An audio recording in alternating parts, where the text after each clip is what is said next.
It's low, it's fast, it's not cheap. The new Porsche Cayman. Is this the stuff dreams are made of? Definitely.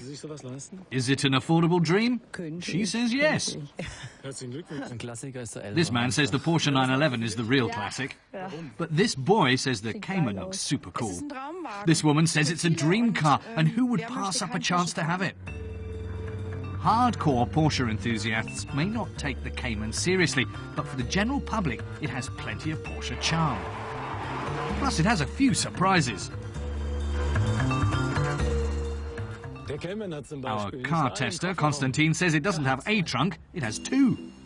Together, they're big enough to handle a weekend's shopping.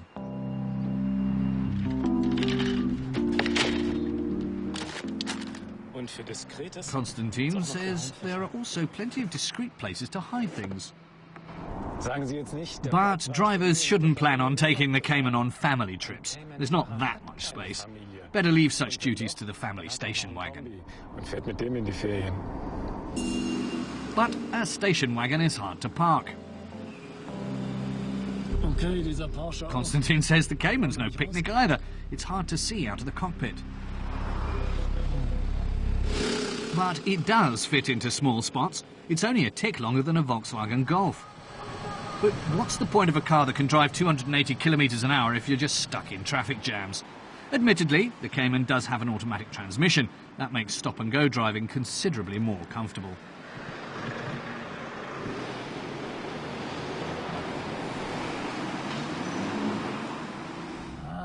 But, Konstantin says, it shudders a bit in low-speed driving. The Cayman even has a start-stop function to save fuel. That all sounds so reasonable. Is the Cayman a bit boring in the end? It certainly doesn't sound like it.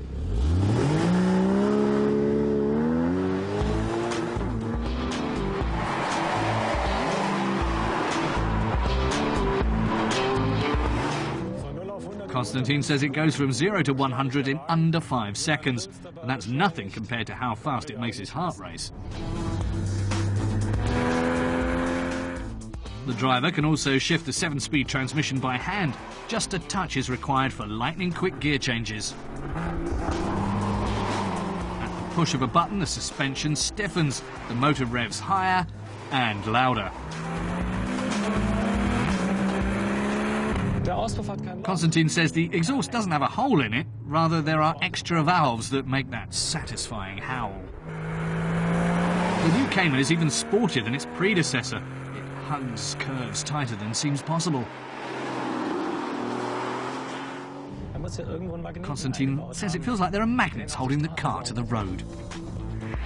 Of course, it's not a race car, it's built for the street, but the Cayman can also handle the track with aplomb. The Cayman S we tested has 239 kilowatts of power.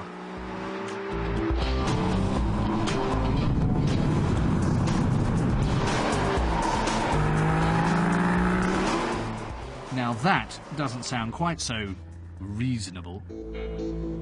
The Cayman is also surprisingly affordable for a Porsche. The base model starts at 51,000 euros, but the price goes up quickly once you start ticking the option boxes.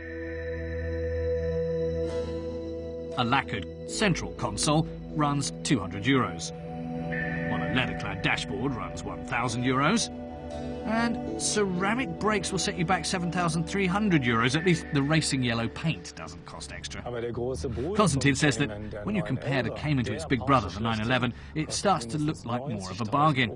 The 911 starts at 90,000 euros. It has 2 tiny rear seats and a few more horsepower, but who really needs that? By comparison, the Cayman looks reasonable if you've got 51,000 euros just lying around.